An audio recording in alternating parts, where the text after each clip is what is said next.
لله لهم الفاتحة. بسم الله الرحمن الرحيم. الحمد لله رب العالمين الرحمن الرحيم مالك يوم الدين. بسم الله الرحمن الرحيم.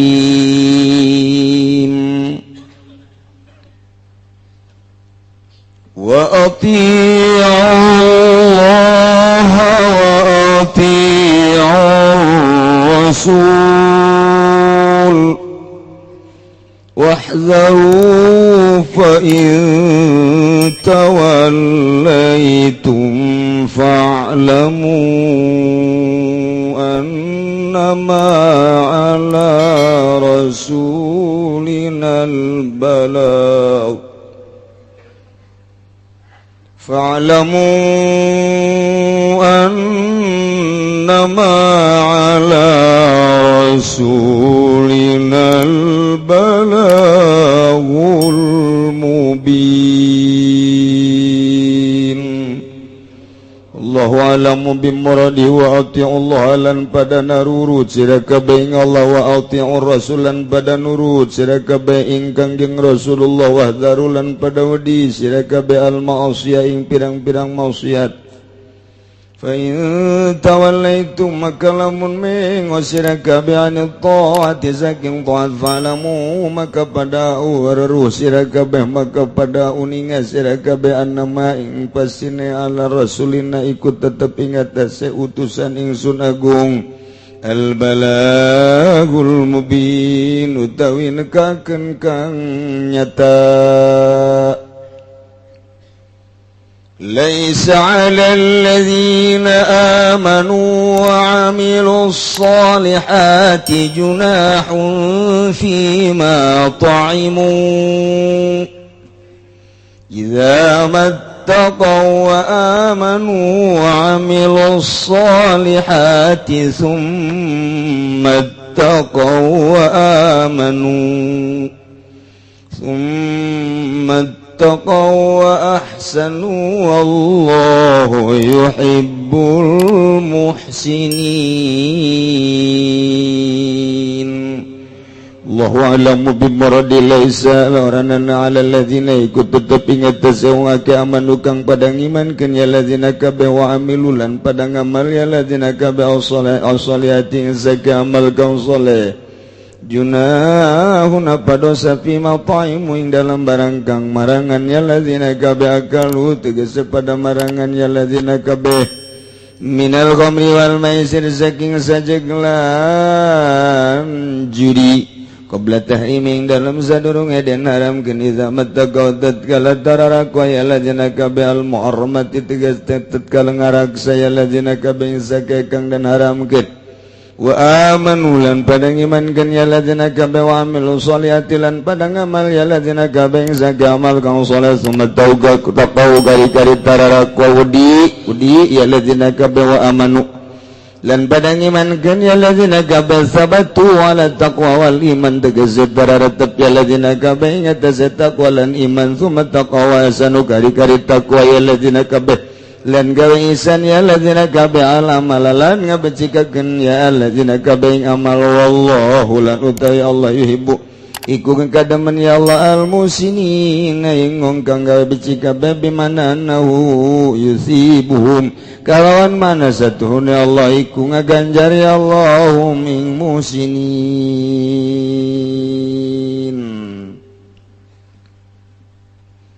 Ayat ieu mah ayat anu neruskeun tina ayat anu tadi ya ayyuhalladzina amanu innamal khamru wal maisir wal ansabu wal azlam rijsum min amalis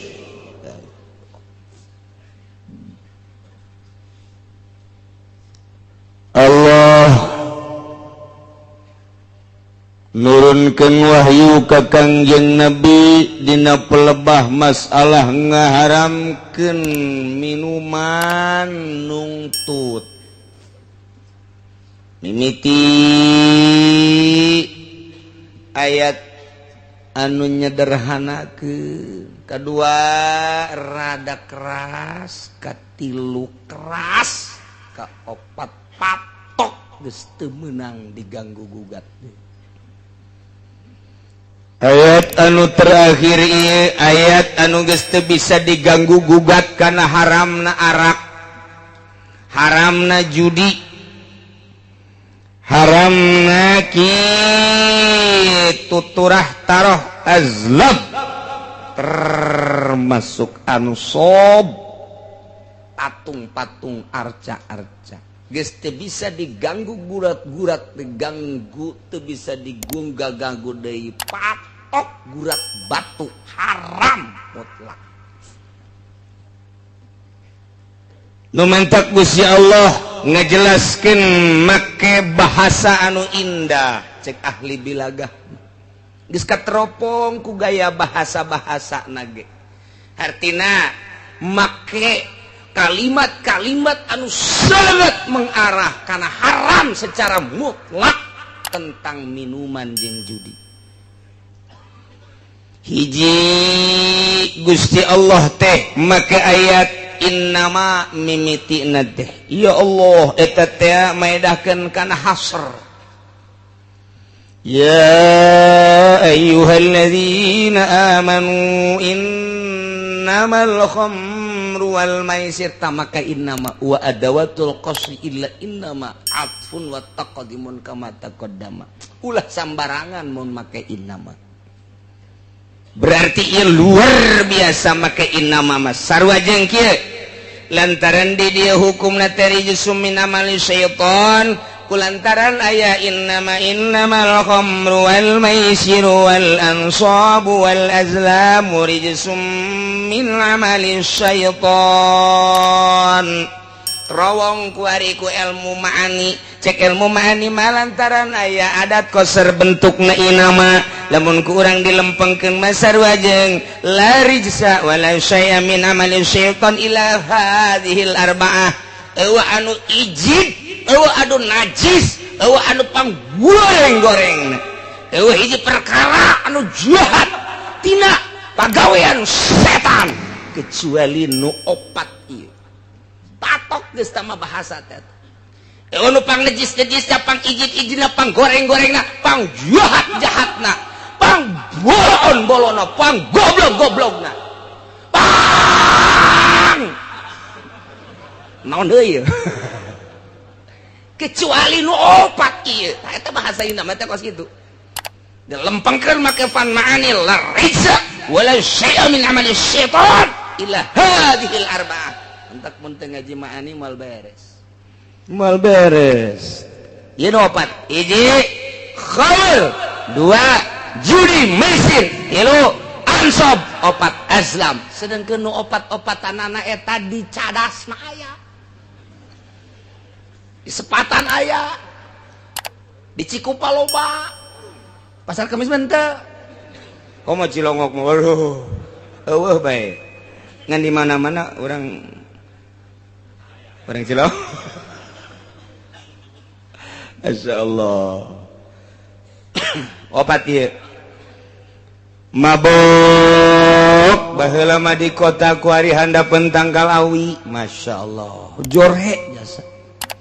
Orang kota mah batukna ge homer nu seungit teh urang dieu. Masyaallah begitu batuk teh ka ambeuna. Buh, masyaallah bala-bala. Jore paneta. Mabok bala. Tuh kitunya judi baheula mah hanya jelema-jelema bararia sabae nu baraga duit Cina encek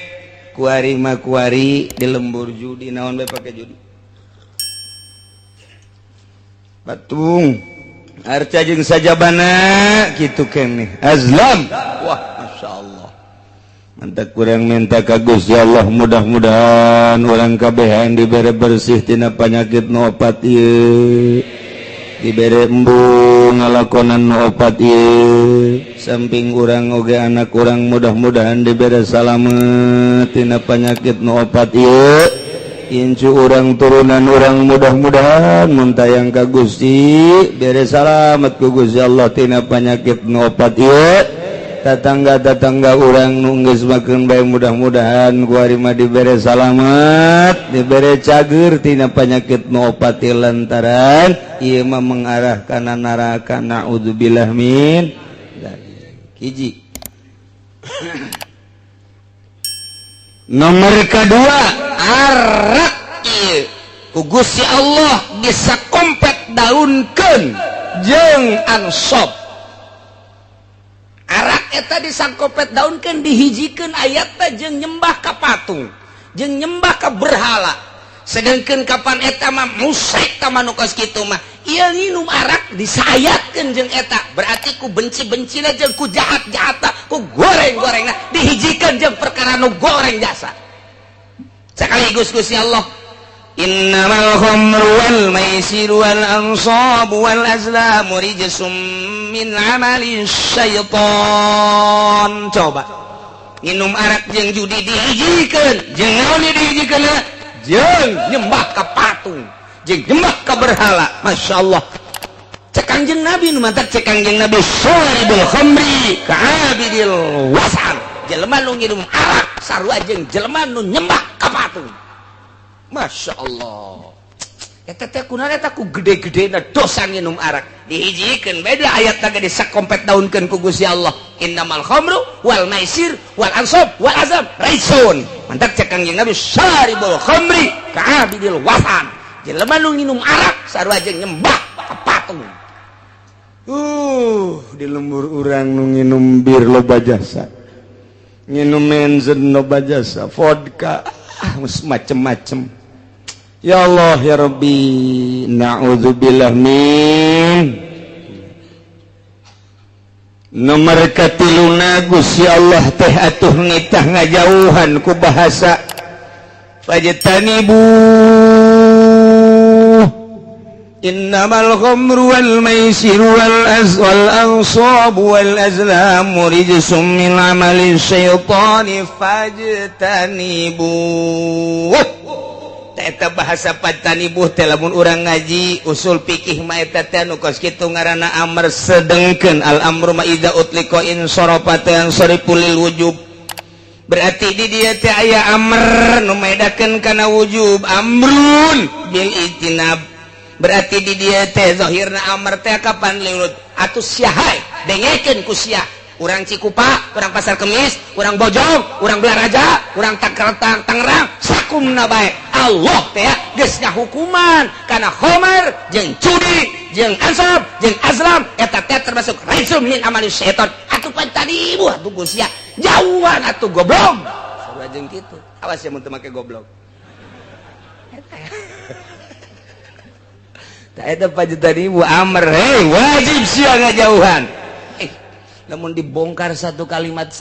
encan ieu teh cara Imam Syafi'i dek ngabongkar hukum teh kitu heula preteli disebutna mufradat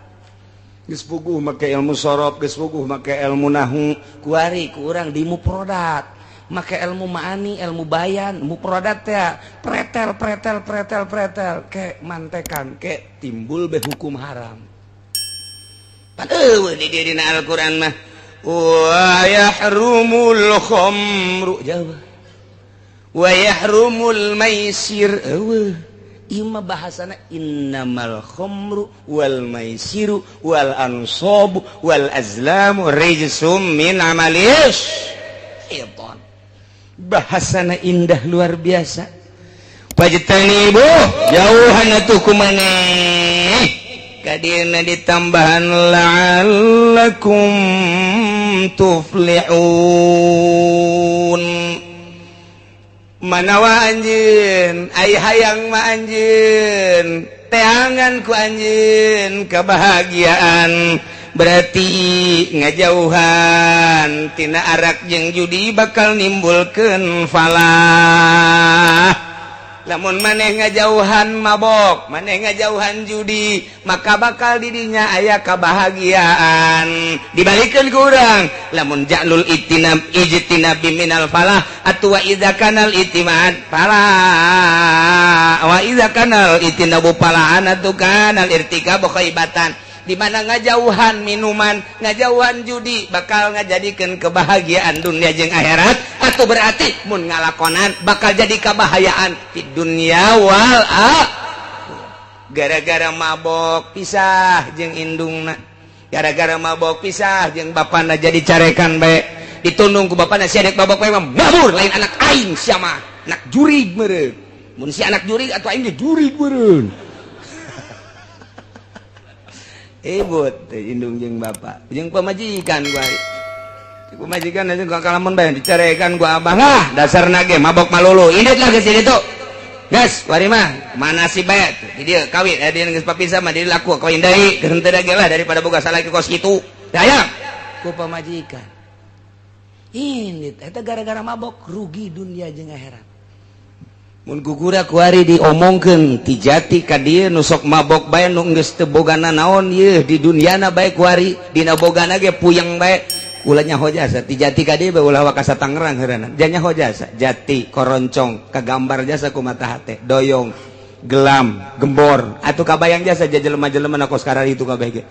terus ka dieu ka Sukamantri komo Sukamantri mah jawarauh kabeh kagambar ku mata hate ke kebon kalapa kadinya nu sok mabok teh nyaho jasa ulah sangka aing teh nyaho anak Ki Haji tinggal anak Ki Haji geus terus kabelah dia ka Picung ke Pasar Kemis emang aing teh nyararaho jangkung gede jelema nyaho jasa aing ge mararabok nu kunyin aya di dinya nyaho tah eta nu bebeakan bae nyaho nu marah bae nyaho nu ribut bae kuari nyaho nu walah wah weuleuh bae nyaho sekitar jati datang ka pendek ting Pasar Kemis lah ka ditu tuh ka mana karena ka naon karena kaputatnya ho datang kaputatnya emang kiai nyahoan jasa emang kumaha kitu bebeja kai jelema-jelemana ulah pajar gaib siapa mah pajar gaib bae tuh dari kakukun menyararaho tuh Masya Allah nyana sok di hadapan guru hehehe cek nu aing teu nyaweun beureun sia teh tukang mabok nyaho aing kebal-kebal cabok sia ku aing. Emang wani ya letik mah wani kan gede henteu ngagantungkeun bahagia nyantelkeun bahagia Gusti Allah make bahasa la'allakum tuflihun bahagia maneh mun ngajauhan mabok jeung judi lamun ngajauhan mabok jeung judi bakal nimbulkeun kebahagiaan dunia jeung akhirat mun ngalakonan rugi dunia jeung akhirat eta kakarak duniana rugi komo di akhirat nama dibeulem dikerebakeun dikulub ke di neraka jahanam alhamdulillahirabbil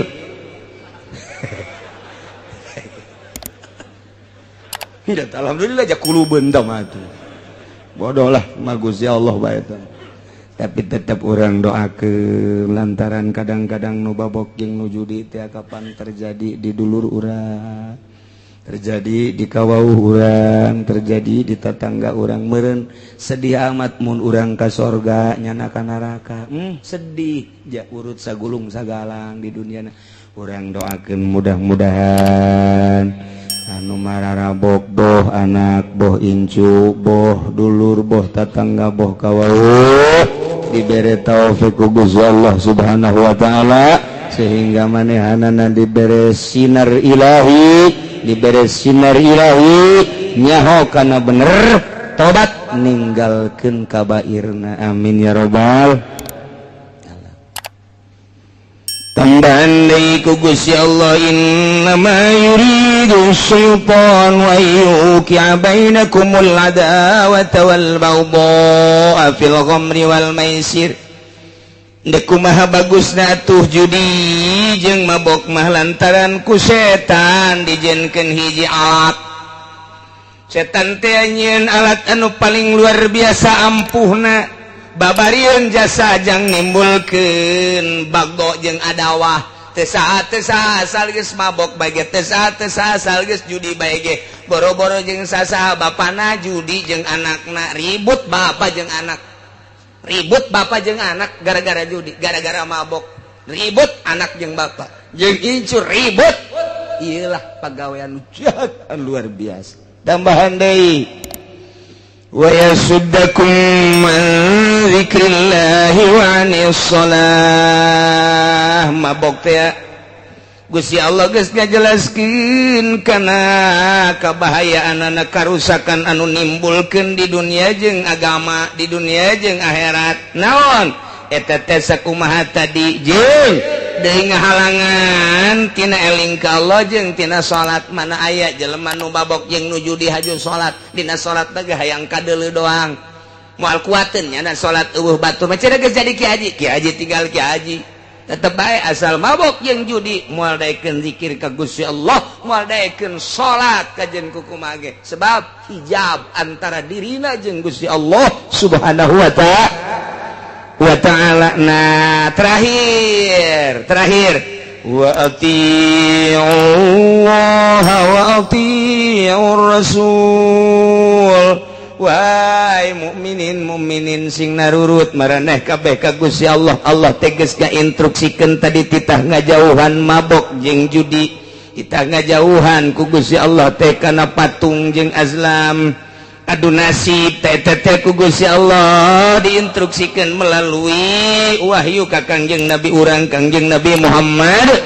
sallallahu alaihi wasallam. Sok Muhammad Rasul aing nyampaikeun ka sia intina titah nurut ka aing cak Allah wa ati'ullah wa ati'ur rasul, tuturkeun rasul lantaran rasul mah ucapanana lainang di dirina la yantiku anil hawa in huwa illa wahyun yuha. Moal nyarita haram kecuali parentah aing, moal nyarita wajib kecuali parentah aing, moal nyaritakeun sunah kecuali parentahan aing. Aing dek nyampaikeun ka sia teh lantarannya ka sia ngan hese aing teh nyampaikeunana melalui saha ge kecuali melalui rasul. Diutus ku aing seorang rasul Muhammad ngaranna,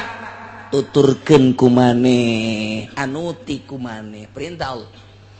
Awas terutama dina mabok jeung judi jeung patung jeung azlam nu opat teh tadi. Na ieu mah dijelaskeun wahdaru cek Gusti Allah, hati-hati. Nurut maneh ka Gusti Allah, nurut maneh ka parentahan Rasul Allah, tapi wahdaru awas hati-hati. Kumaha hati-hatiana? Lamun maneh nurut salamet, mun maneh teu nurut bahaya. Fa in tawallaitum, maka lamun maneh mengo, mun maneh ngabalieur, lamun maneh teu nuturkeun ka perintah Allah, teu nuturkeun teu ngajading kana ucapan Kangjeng Rasul, perintah-perintah Kangjeng Rasul ku maneh teh dihirup, fa'lam kanyahokeun ku anjeun annama ala rasulinal balagul. Mubin Rasul mati kasangkut paut deui nyana mah ngan sakadar nyampaikeun doang. Maneh nurut salamet, maneh teu nurut bahaya. Rasul mati aya naon-naon, teu aya gantar kakaitan, teu aya hubungan, nyana mah ngan sakadar diberekannya bae ka umat nyampaikeun ti aing. Andai kata Rasul teh nitah ulah mabok maneh nurut salamet, andai kata Rasul nitah ulah mabok maneh teu nurut, ih atuh Rasul mah teu kasangkut paut.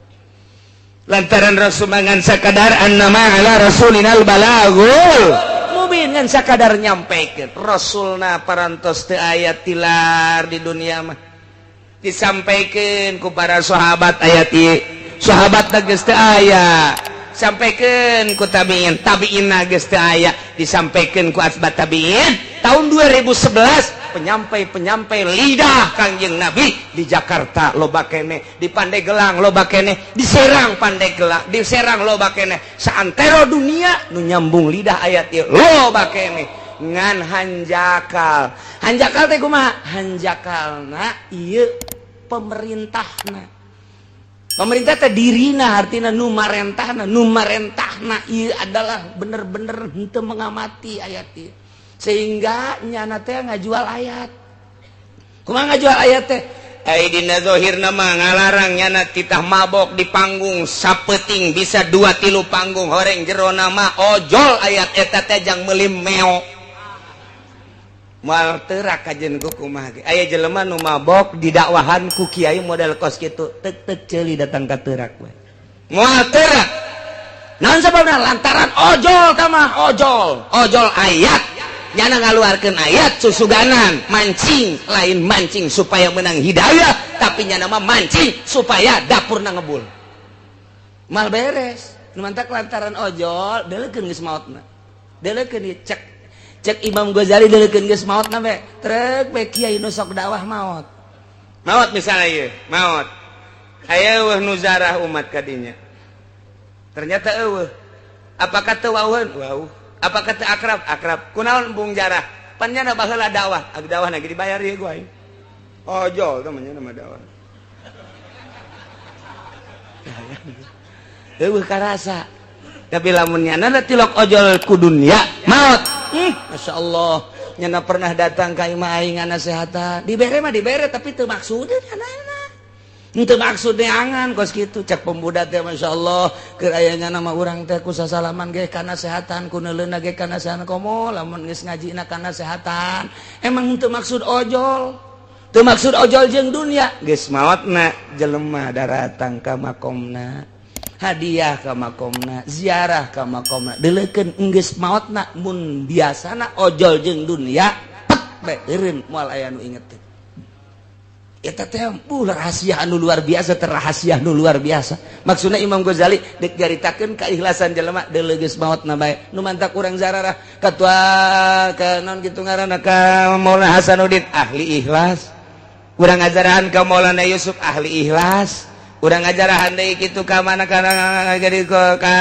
Ki Ayasnawi ahli ikhlas asal ahli ikhlas jelema ku Allah digiring-giring ditaku saha eta zarah aya nu ngagiring-giring eueuh di lembur urang aya jawara paeh hayang urang jarah ka dinya atuh henteu pancena sok nganasehatan nganasehatan gatunya mah marah aya kiai maot teh henteu dijarahan ku muridna acan muridna ge santrina ge teu jarah-jarah acan sangheuk bawatna teu bisa dibobodo nurani mah kunaon eta baheulana jago mah ngajago ngajina hebat mah hebat ngajina cuman ojol jeung dunia lamun ditanya kunaon sih teu daek jarah henteu lah kunaon emang pan ngadidik sia atuh ngadidik ge bae lah aing sok dipentaan asal aya anu ngaji bae tah murid aing sing ade eta hancengan aing teh sing ade nu nanya masalah bae jadi murid oleh kaum mana teh sekali nanya sejutanya nyen pondok menta, nyen majelis menta, ojol teten kos kitu ngaran. Mal beres. Nyen kudu nyen majelis manyanana atuh. Ai masyarakat titah nyen majelis aya nyana meuli apansa.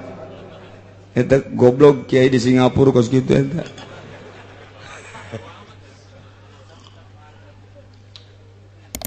Ieu mah keur carita masalah ikhlas cek Imam Ghazali. Sampaikeun geura ayat bakal ngerenyed geura jelema mun nu nyampeikeunna nu marentahna ieu adalah teu ojol jeung dunia sok wahai para pemuda nyaahan diri maneh jam moal ngora bae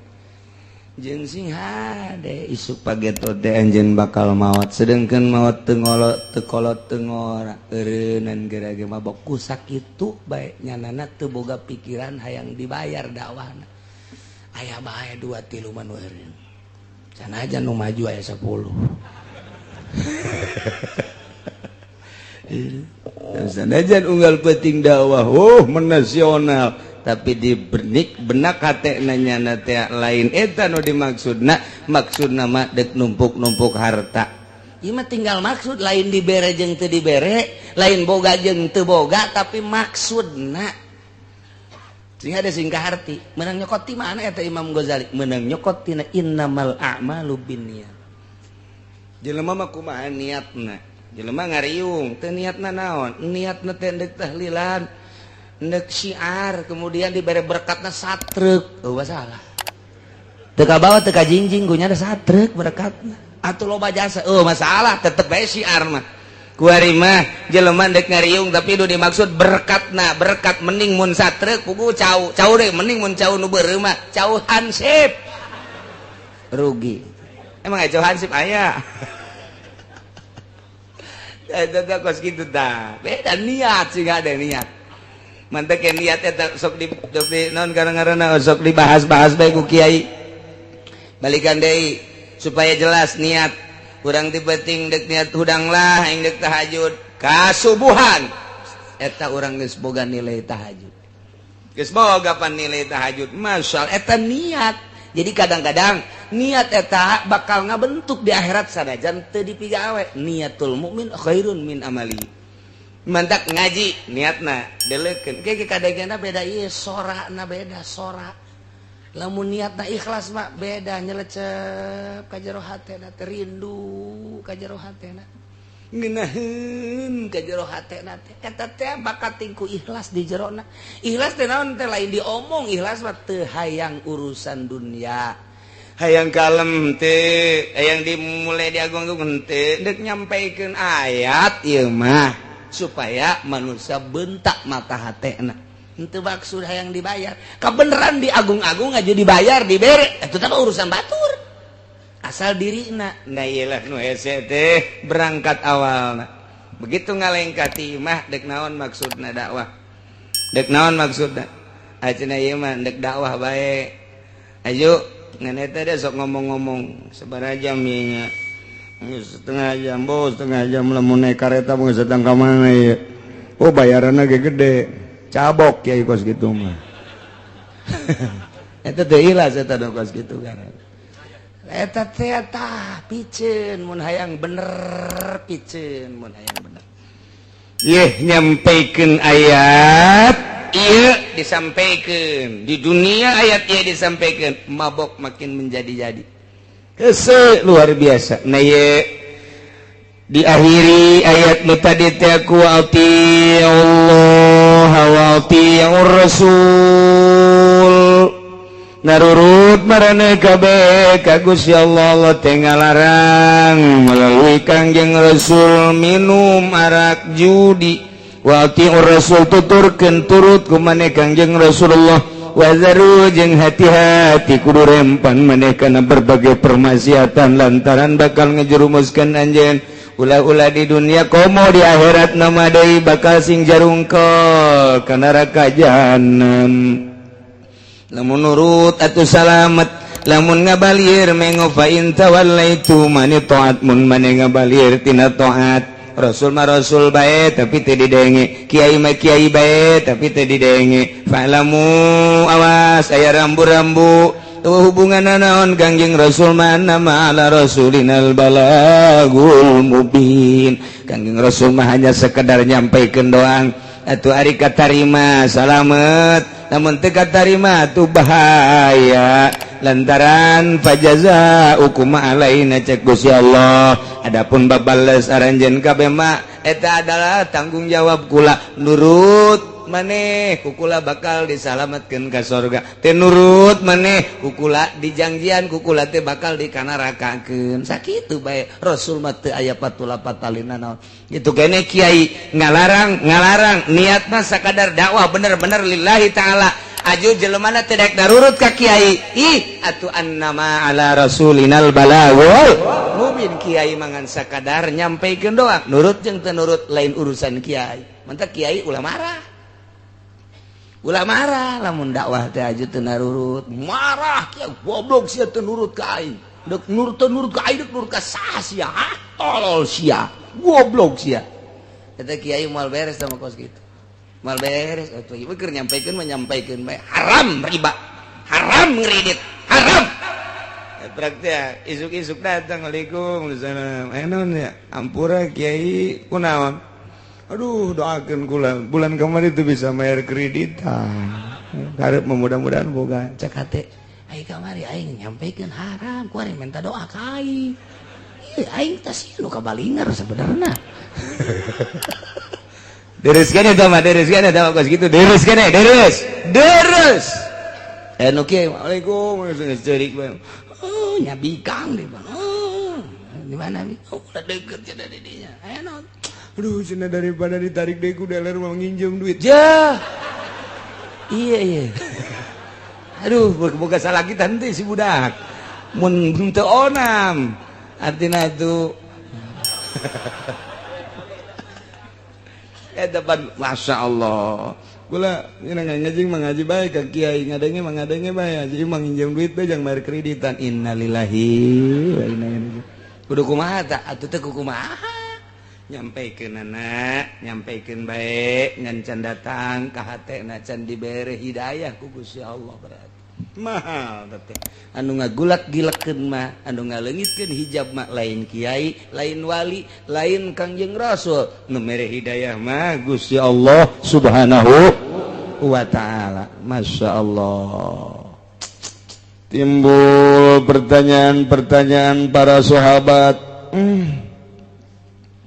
Urang mah alhamdulillah cek para sahabat teh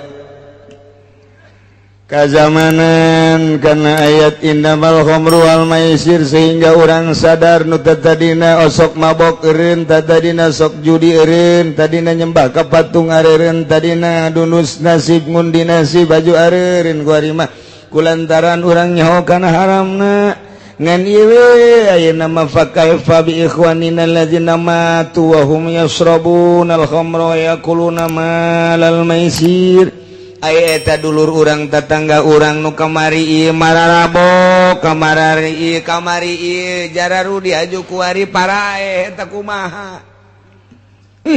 kamari ieu meme diharamkeun nyana mabok aju pae nyana judi duitna pake dahar dirina pamajikan jeung anak pae eta kumaha nya ai urang mah kuari geus areureun ieu jageus jaho ieu kana haramna ai eta bapa urang emang urang uwa urang kawau urang anu baheulana mararabok paeh kumaha eta iman mah iman ka Gusti Allah tapi can turun ayat saklek haramna arak nyana kaburu paeh kumaha nya eta jobe ayat ieu laisa 'alal ladzina amanu wa 'amilus solihati junahun fima ta'imu إذا ما اتقوا وآمنوا وعملوا الصالحات ثم اتقوا وآسنوا والله يحب المحسنين. Cek Gusti Allah laisa 'alal ladzina amanu wallahu alam bimuradi teu aya tetep ka jelema nu ariman ngimankeun geus amilus solihati bahkan beramal soleh junahun dosa teu kadosaan fima taimu dina sagala rupa hasil-hasil nu kumanehanana di dahar lamun dina arak mah kunyana diinum nginum arak wal maisir hasil daripada judina kunyana di dahar dirina jeung pamajikan keluarga eta mapan qoblat hari memeh diharamkeun artina jelema nu baraheula iman ka Gusti Allah jeung Rasulna bahkan nyana ngamal soleh ngan encan turun ayat kasaklekana haramna diharamkeun nginum arak jeung judi kemudian nyana kaburu maot cek Gusti Allah laisa junahun teu dosa 'alal ladzina amanu wa 'amilus solihat bagi jelema nu ariman terus amal soleh fima ta'imu dina naon nu kunyana nu diinum arak diinum hasil judi kunyana di dahar asal idza mattaqau wa amanu wa 'amilus solihat di mana aranjeuna takwa di mana aranjeuna iman di mana aranjeuna beramal soleh asal iman takwa beramal soleh masalah lantarannya maot memeh diharamkeun secara mutlak dikuatan deui ku Gusti Allah summa taqaw amanu inget ini penting mah takwa jeung iman modalna syaratna asal takwa jeung iman tambahan deui ku Gusti Allah summa taqaw ahsanu nu penting mah takwa jeung ihsan nu mantak aya 3 di dieu teh ittaqau teh loba amat aya rahasiaan teh barang dibongkar ku ilmu bilagah mah nomor kahiji aya idza mattaqau wa amanu wa amilus solihat nomor kadua summa taqau wa amanu nomor katilu summa taqau wa ahsanu ayat 3 ittaqauna loba amat atuh cukup bae hiji ittaqau anu awal mah eta adalah jang pribadina ittaqau nu kadua mah jang pribadi jeung halayak rame ittaqau nu katilu mah jang dirina halayak rame jeung ngalaksanakeun ihsan nu mantap aya iman aya Islam aya ihsan aya syariat aya tarekat aya hakikat selalu kitu bae dina Al-Qur'an teh nu mantak di dieu ge aya 3 ittaqauna ittaqau nu pertama ittaqau iman ittaqau nu kadua ittaqau Islam ittaqau anu katilu ittaqau ihsan nu mantak ittaqau nu pertama ittaqau syariat ittaqau nu kadua ittaqau tarekat ittaqau nu katilu ittaqau hakikat mantak ge ieu aya ihsan terakhir mah ihsan hakikat ye summa taqaw wasanu ngan kabladina istimewa Gusti Allah wallahu yuhibbul muhsinin Allahumma mika cinta jeung mika resepna teh ka jelema anu nyieun ihsan berarti anu ittaqau binafsihi masa kadar takwa jeung iman jang dirina masih diproses engke di akhiratna nomor kadua ittaqau anu kadua jang bigoirihi jang bisa merean ka batur nyaritakeun ka batur tapi dirina mancan ihsan masih diproses ku Gusti Allah anu henteu diproses mah anu meunang mika dikit cinta Allah ia adalah jelema anu ittaqa amal soleh iman termasuk ihsan ialah wallahu yuhibbul muhsinin nu kumaha ihsan ihsan anta budallah kana katarahu wa ilam takun tarahu kana hu yaraka maneh ibadah ka Allah seakan-akan neuleuh ka Gusti Allah mun can bisa seakan-akan dideleukeun ku Gusti Allah berarti teu pernah bae aya mimpar-mimpar urusan dunia teu ojol nyampaikeun Qur'anna teu ojol nyampaikeun ayatna teu ojol nyampaikeun hadisna jeung urusan keagungan kemuliaan jeung teu ojol kana urusan dunia ihsan sieun ka Gusti Allah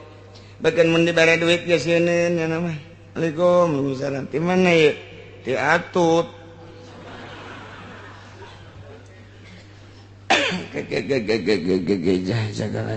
ai butuh ieu ka duit teh ieu teh pan keheulanya halal apa haram kitu ahli Allah kela dieu kala sabaraha duit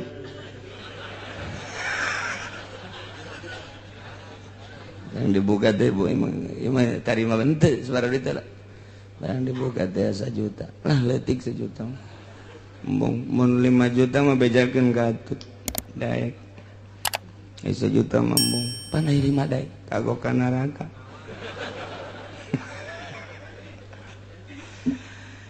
aduh nengan daftaran bae cenah daftaran eta naon kadang-kadang KTP maksudna dek di umroh-umrohkeun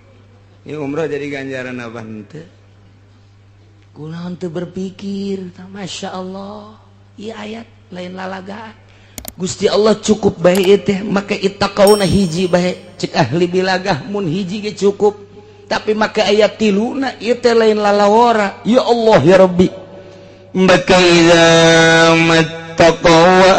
amanu wa amilus solihat hiji mereka 2 summa taqaw wa amanu 2 mereka 3 summa taqaw wa ahsanu masya Allah 3 ittaqauna ge hati-hati sing rempan maneh awas hati-hati kana berbagai paharaman jeung permaksiatan imankeun ku anjeun beramal anjeun kana amal anu soleh hiji berarti syariat tambahan deui ku Gusti Allah summa taqaw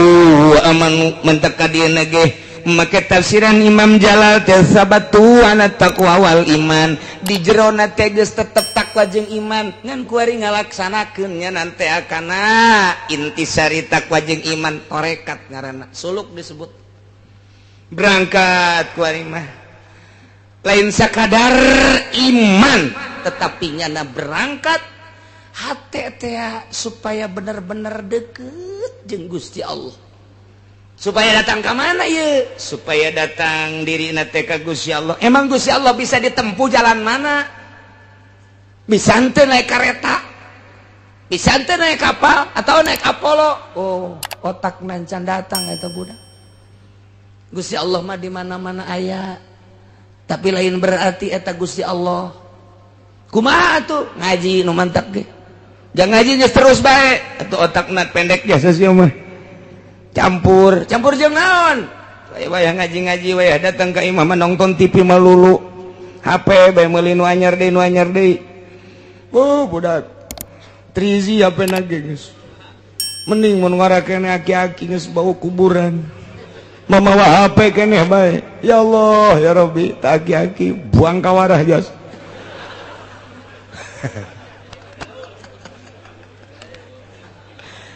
itu para rantes aki-aki bawa HP Gusti ya Allah no aku ya pasti aing dipake kagredet ya ku Amerika naon sebabna perusahaannya napaan waduh bahaya ieu cenah kieu ngalarang meuli HP waduh aing nyeunan HP kunyana dilarang aing mah ngan ngalarang doang ieu meka ya tetep ki ajina ge meuli bae ngan ngomong bae heulanan ieu mah lamun dek bener-bener nyana make ittaqau nu kadua tenden HP selamat berpisah aku mendengar pengajian dari kiai ternyata engkau harus pisah dengan berat hati aku bisa terpisah denganmu tetapi demi menuju Gusti waduh engkau akan aku tinggalkan tapi ai dijual mau moal si HP besi aing hayang deui setengah hate teh jelema teh setengah hati kudu nalan pican plus meuli deui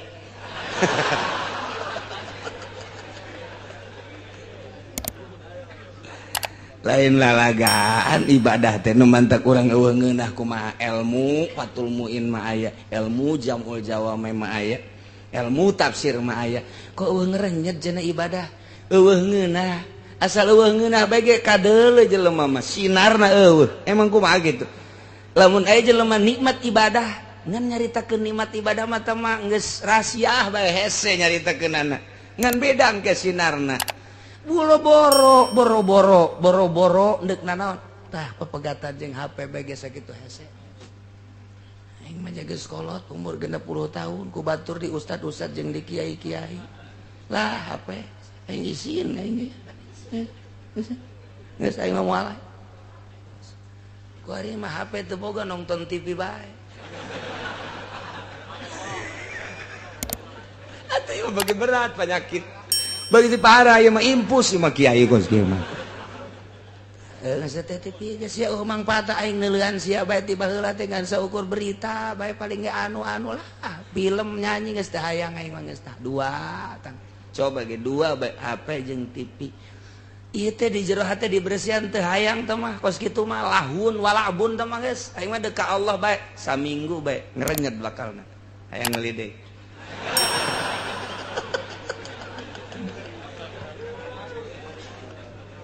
aduh menang saminggu dari cokot deui HP tidak kuat aku berpisah denganmu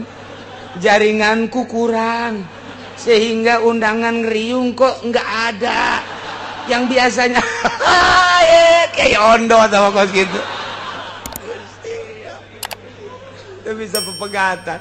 ndek menuju ke Allah kudu aya anu ditinggalkeun kadanan ninggalkeun dunia secara total keheureuyan nu kitu bae heula aman lah cenah disebut ortodok geun bae disebut ortodok ge tereh paeh ieu daripada disebut modern haju paeh modern ka bawa ka ditu hanas ibadah teu ngeunah pikir tak ku otak ya Allah ya Rabbi ye ndek naon ye ieu mah keur carita summat taqwa wa amanu tingkatan kedua tingkatan kahiji mah eta tadi engke aya proses keneh bae Allah teh ieu tilu teh aya rahasiahan ngan saeutik we dijelaskeun ku Imam Jalal teh coba deuleu tafsiran di kitab-kitab lain tentang ayat ieu masya Allah teu sembarangan Allah nenden tilu takror teh tapi takrorna teh takror teh budak balik takau deui mun eueuh rahasiaan moal dipuat di dieu tah tingkatan kahiji mah nu tadi teh ya takwa iman tapi tetap nyana masih biasa kena baik cuman di mulut tidak sampai di hati waduh sedangkan kan dari mata turun ke hati sia ngarora keneh mah gitu aku hari mah teh geus beres tah eta mah geus tah wa summat taqau wa aman pelaksanaan ieu teh duh anu kamari teh maharim dilaksanakeun kuari mangis menuju ka Gusti Allah lah tah dibere duit ge ieu ti saha ti anu ente mah rada gede dek leutik ente bae kula nu lumayan jeung nambahan meuli apaan sa ente aing ka jeung teu make apaan sa naik angkot aing geus teu bae cek aing teu bawa ka ditu sugan hayang ditambahan teh hayang suali atutna kawin jeung aing kadang sakit atuh misalna lain ti atut bae sarua ti wahidin ge ulah urang pilih sesuai jeung nurani abeh urang di dunia beres di akhirat henteu dicarekan ku Gusti Allah ieu mah jang santri bejang santri anu lain santri mah teu nyaho nu hukum aya jang kiai atuh mimba bi komo santri mampan nyaho ieu duit nu kos kitu teh beres ulah peureum manta kunaon peureum sakedeung deui 2 bulan deui peureum iya peureum sabelah mata mangintip ngaranna aya nu kieu bae can aya ti ditu can aing kiai ku batur mah aing di ustad aya anu pae ngundang ka aing ngariung ka aing muludan ge aing kaundang tapi ieu aing can diambeun meureun nya jen can ti kulon can aya ti wetan can aya aing mah meureun kunya lain pajar jelema kadal meureun dek ngeunaheun kumaha ibadah ikir carita summat takau panyakit eta teh kos kitu teh geus HP panyakit TV panyakit jaringan-jaringan panyakit duit nu teu pararuguh panyakit lepaskeun geura eta sok kudang peuting usolli Allahu akbar maaf engke bakal kabayang guru ikhlas urang bakal Allah mere kos kitu heula teu bae kiai anu mah meureun ngeunaheun son aya angke di jero hate Allah tambah ikhlas eta teh dorongan moral anu ku Gusti Allah ditambahan ka hate urang naek urang tek komo wali urang Allahu akbar lain ngahayal aya ngahayal mah bahaya tek bae ka ditu Kangjeng Nabi mah di Guha Hira sorangan meureun ku nikmat-nikmatna teh ibadah Allahu akbar geus ngeunaheun ibadah moal bisa lamun aya hahalang mah Allahu akbar kamari 500 lamun kapangiri asana 1 juta ya iraha ya undangan deui-nya hayalanna kos kitu beda ieu mah kula mah alal haq bae beda ke pemikiran beda Allahu akbar HP nu eta kekerbek anu anyar sabaraha duitnya buatan Cina sih sabaranya cak batur bagus tapi teu rusak kajeun lah isuk bae gitu moal beres cak aing moal komo anu ngahape Allahu akbar tingtong saha eta iya kana budu aya tingtong wa iya kana saya urang kitu salat tek ceuli datang ka ikhlas bae ge ieu keur carita urang lalagaan beda engke jeung beat mah dina tarekat lain deui doktrin ieu mah keur carita dilalagaankeun bae pikir ku urang moal bisa kajian ku kumaha ge mantak aya jelema norekat boga HP pabatola tariqatuhu batal kajian teh zikir 9.000 ti peuting boga HP batal cak aing batal deuleu persyaratanana cenah sakitu wah ali tarekat hebat batal ieu mah teh saha-saha cenah nya mah udang-udangna ge gede geus muka sapah oh bohong deuleu syarat aya 40 persyaratan masyaallah lain haram henteu HP mah TV teu haram zatiahna jatuh najis teu naon teh mah kos kitu mah tapi bagi nu norekat teu meunang badak amun aya kiai hebat sorbanna ge ngangsar ka handap tapi make keneh HP geus ieu mah syariat keneh ieu mah bangsa nu pidatona hayang duit ieu mah nu kos kieu mah geus kabaca ieu mah kabaca keur carita nomor kedua summat taqwa aman lain lalagaan nomor katilu mah geus jadi summat taqwa ahsanu sieun ka paharaman sieun ka permaksiatan khususna nu opat tadi umumna kuliah ing paharaman kemudian manehanana teh geus ngalaksanakeun perjalanan nu tadi teh ya. Kuari mah geus asa deukeut jasa jeung Gusti Allah. Pan urang teh diangkat jadi wali karas. Mentek dipertanyakeun jelema sih jadi wali karasa apa teh karasa jadi wali teh. Aya nu henteu ngarasakeun eta keur nutup-nutupan karasa. Mana karasana? Asa eueuh dunia teh nu aya ngan Allah doang.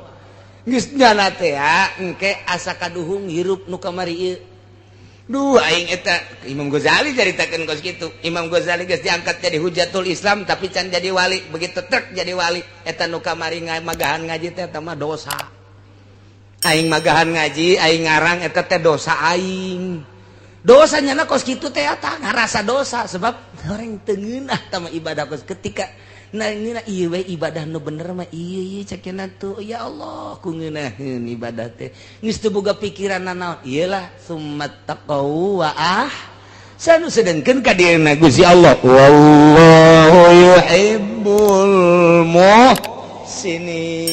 lain leutik-leutik ayat ieu teh mantap ge masyaallah hiji ku Gusti Allah dihampura dosa-dosa jelema anu baheula nginum arak aju ngimankeun jeung amal soleh lantaran nyana nginumna teh meme diharamkeun secara mutlak kakarak aba-aba doang aju kaburu maot kitu keneh nyana barang dahar tina hasil judi eta ge sami bae dihampura lantaran can turun ayat secara mutlak berarti luar biasa Gusti Allah mah ari encan datang ayat mah tetep bae dihampura kos urang ibadah aju teu nyaho dihampura bae mantak ibadah mah makin bodoh makin gampang jih atau makin gampang urang dek ka Mekah kemudian aya nama toab sedangkeun lamun toab teh kapan kudu boga wudu jaat toab ka salat sedangkeun kuari hese ngaraksana lantaran atupan jelema teh ribuan urang kakarak ge salengka geus aya jelema urang takroni nya hideung antal jeung urang mending mun putih mah nya hideung nya batal kan gereget eta urang kitu mah urang kalau urang India atau Pakistan tapi nu geulis teh bago nu teu geulis mah makanya kertoab sih ditakeun geulis andai kata aja sia mapan kitu bae pikiran teh batal kumaha tuh ji atuh taklid ke mazhab Hanafi mantak naon ja mazhab Hanafi mah teu batal mun antel kulit jeung awewe aju taklidna di mana ieu ti wuduna keneh apa ti toapna tergantung jelemana lamun santri ustad kiai taklidna ieu adalah ti wuduna lamun jelema teu mondok kuari ka Mekah titah taklid ti wuduna ge teu bisaeun bingung nya geus begitu wudu sampai engke bae tah dina toapna abdi taklid ka mazhab Hanafi nu cek mazhab Hanafi mah antel kulit awewe jeung lalaki teu batal geus bae wuduna sampai tapi nyana toapna toap make Hanafi jang nu bodoh mah atuh sanajan didedet-dedet ke emang bodoh entar cek Kangjeng Nabi al-amila madhabalah nu bodoh mah teu bogaeun madhab sebenarnya mah geus asal salat bae habek geus lah mentak beuki bodoh beuki babari ke solusi ya geus gitu keur carita ulah ngahesekeun ka nu bodoh mah iya tuh nu bodoh dihesekeun memaldekeun salat aya nini baheula ka abah cenah kula ieu kiai di ka Mekah ayo atuh jai mah ka Mekah teu bisa babacaan teu kudu babacaan nih nu bisa bae naon nu bisa mah jakulu ge balelol teh nya teh zaman baheula ieu aja kula mah cenah maca kulu ge ulah maca kulu sa sholawat bae jeung maca sholawat ge teu kudu babacaan babari meunang kiai teu kudu babacaan teu kudu eta cerita tangga mah babacaan wah temen bodoh nyana asa pinter banda aja nyana dakwah di ditu cok kidamiati ge itu menang babacaan ngunaheun jaka kidamiati mah aing ngaji manasik gitu mah hese jasa jaka kidamiati mah teu kudu babacaan cek nyana ge ngunaheun hebat banda atuh tita babacaan kumaha boro-boro doa manasik kulhu ge balelol aduh ulah ka Mekah burung atuh jang sanyanaeun mah asal ka ditu bae milu muter saing milu saing geus kucing-kucingan los entek abah-abah babari bae masyaallah ngeunaheun sarua jeung Ki Bustomi mun nanya masalah teh babari bae tak Bustami ge. Assalamualaikum warahmatullahi wabarakatuh. Ini kana ka Mekah cenah kula aja teu bisa doana kulo bae kulo. Kulo cek Bustami teh. Tohap kulo aya saing kulo deui. Ya kuluna sabaraha? Sadekna sia. Ya sadekna sabaraha? Tumun 10 bae 5 habak cek. Sarua ta abong saguru berenana di dia jeung Ki Bustami teh saguru di Ki Prawira atuh kitu bae. Babari nu mentek ngeunaheun ka Ki Bustami mah heuy cenah 5 bae kulhuna ge. Eta hartina lain naon kiai teh ngangeunahkeun bae. Nu bodoh mah dipaksakeun ge hese bae. Tuh aju ieu si ustad milu ka nu bodoh atuh ulah bego. Ustad Ustad ti wuduna kene taklid atuh. Masya Allah, tuh geus beda-beda ke derajatna di masjid teh. Ieu mah bodoh, ieu mah santri, ieu mah geus ngaustad, ieu mah geus nyai, ieu mah geus wali atuh beda-beda. Ngerendengnya beda engke tahapanana. Nganu jelas mah asal menang pangampura Allah Subhanahu wa ta'ala. Tinggal bae pebatalanana ari mazhab Syafi'i mah teu batal, ari mazhab Hanafi mah teu batal. Mazhab Syafi'i hitut batal, atuh Hanafi ge hitut mah batal. Ke sia hitut aing mah Hanafi gitu. Batal, aing ngising nyaonya ngisingnya. Teu beres. Oh, kemudian ditajong keluar getih mimisan batal cek Hanafi cek Syafi'i mah teu babari. Geus antal doang teh ja urang keluar getih ja carang. Ja teurab atuh ja carang. Keluar getih carang geus eta bae tah ka madzhab Hanafi. Jadi teu meunang hiji naon kitu ngaranna hiji pagawean ku dua mazhab teh eta doang nu teu meunang talpek ngaranna hiji pagawean dua mazhab teu meunang mun hiji pagawean kudu samazhab bae urang pagawean wudu samazhab pagawean toab samazhab teu meunang wudu nya Syafi'i nya Hanafi teu meunang atuh toab nya Syafi'i nya Hanafi teu meunang hiji pagawean dua mazhab teu meunang nu bagusna mah ti wuduna kene wuduna Hanafi tawafna Hanafi ke ka salatna ge terus gitu Hanafi saharita mah ajeuna salat mah henteu mangga masalah teh eta kos kitu nah lamun urang ayeuna dua pagawean teh kumaha cenah teu kahar teh dua mazhab teh kumaha kieu urang ku ari tawaf ngamazhab ka mazhab Hanafi ai praktek terap taklid deui aing ka mazhab Syafi'i. Jadi berarti ya mah taklid ba'da kejadian. Tuh bae ngeunahna lah cek urang lembur mah. Sabada kejadian taklid. Okos kieu. Tadina urang kudu Syafi'i, aju tawaf. Tawaf bae Syafi'i keneh barang antel, hi antel. Oh, Hanafi mah henteu. Taklid harita. Jadi sabada jadi karak taklid. Teu naon jang nu bodoh. Nu mentak beuki bodoh, beuki babari ibadah mah. Nu mentak urangnya hadena bodoh alhamdulillahirabbil taklid aing ka Hanafi begitu. Geus taklid dia ka Hanafi ye.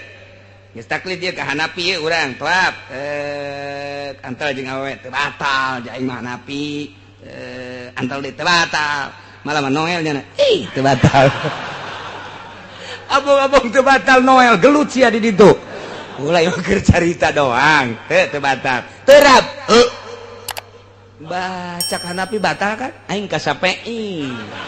Sampai baca teh batal balik aing ka Syafi'i cenah ge urang taklid sabada kajadian teu naon Syafi'i geus aing lah pokona mah geus Syafi'i ieu tak wari ieu mah keur carita heulanan keur carita antal je jeung Hanafi jeung awewe Hanafi